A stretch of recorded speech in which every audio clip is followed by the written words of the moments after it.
this weird British guy losing his mind over selecting pronouns in Starfield is the perfect demonstration for why we must bring back lobotomies.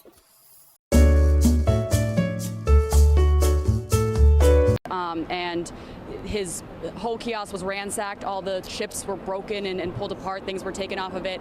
And he was saying that he was injured because he was trying to stop the kids, and they hit his head, his neck, his back.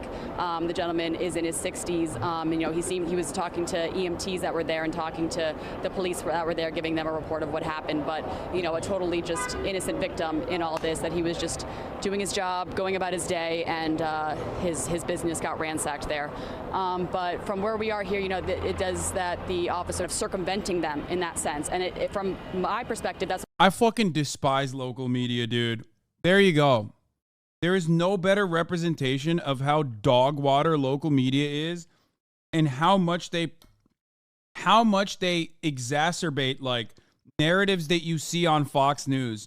What role they play in the boomer reactionary pipeline. Local Pronouns have been the subject of much scrutiny over the last few years in the dumpster fire that is American politics. For pretty much all of human history, if you looked like a guy, talked like a guy, smelled like a guy, you were probably a guy. But this is a huge issue in current day. But Dank American, why is this an issue? Can't you just respect someone's pronouns? No, because the reality is that pronouns themselves aren't really the issue. It's a sign of a much greater problem. Take, for instance, the film, the TV, the comic book, and the gaming industries. What do they all have in common within the past decade?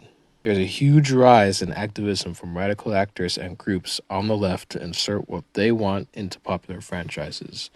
The pronoun situation that spurred on from Bethesda's recent game, Starfield, is a symptom of a problem that's long been boiling since 2014. Remember Gamergate? Yeah, it was a fun time. Totally Unbiased Media has a great rundown of some of the events that happened then, but I can provide an even better one. Our story begins with good old Zoe Quinn and her game Depression Quest. The game sucked, and most people that played it agreed that it sucked.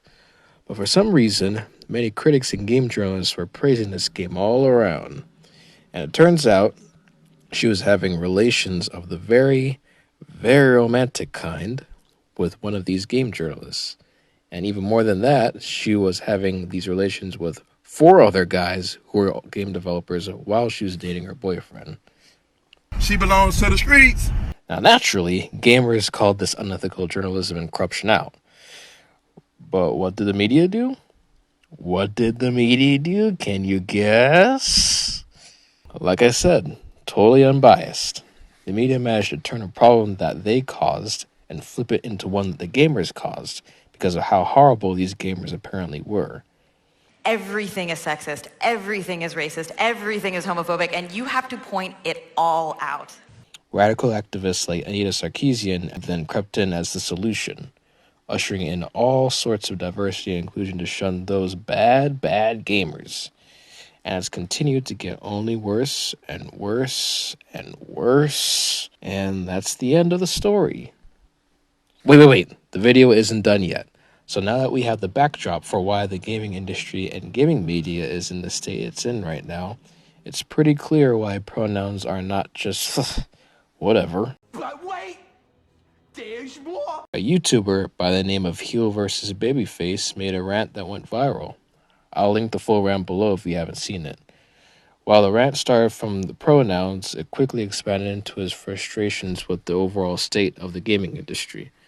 But of course, like good old Twitter fashion, many people misrepresented what he was saying. Oh, it's just pronouns. Why do you care so much about pronouns?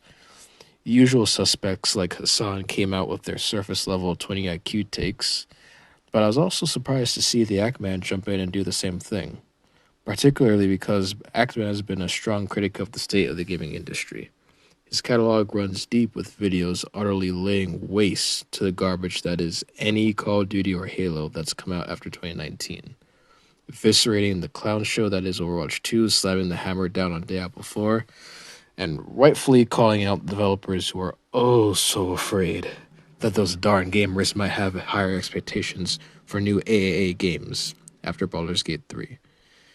Well, I guess that was an act, man. Alright, let me give him the benefit of the doubt. Maybe Axeman just didn't think about the underlying implications of what pronouns actually represent. I mean, Twitter can definitely be a breeding ground for saying things without thinking them through.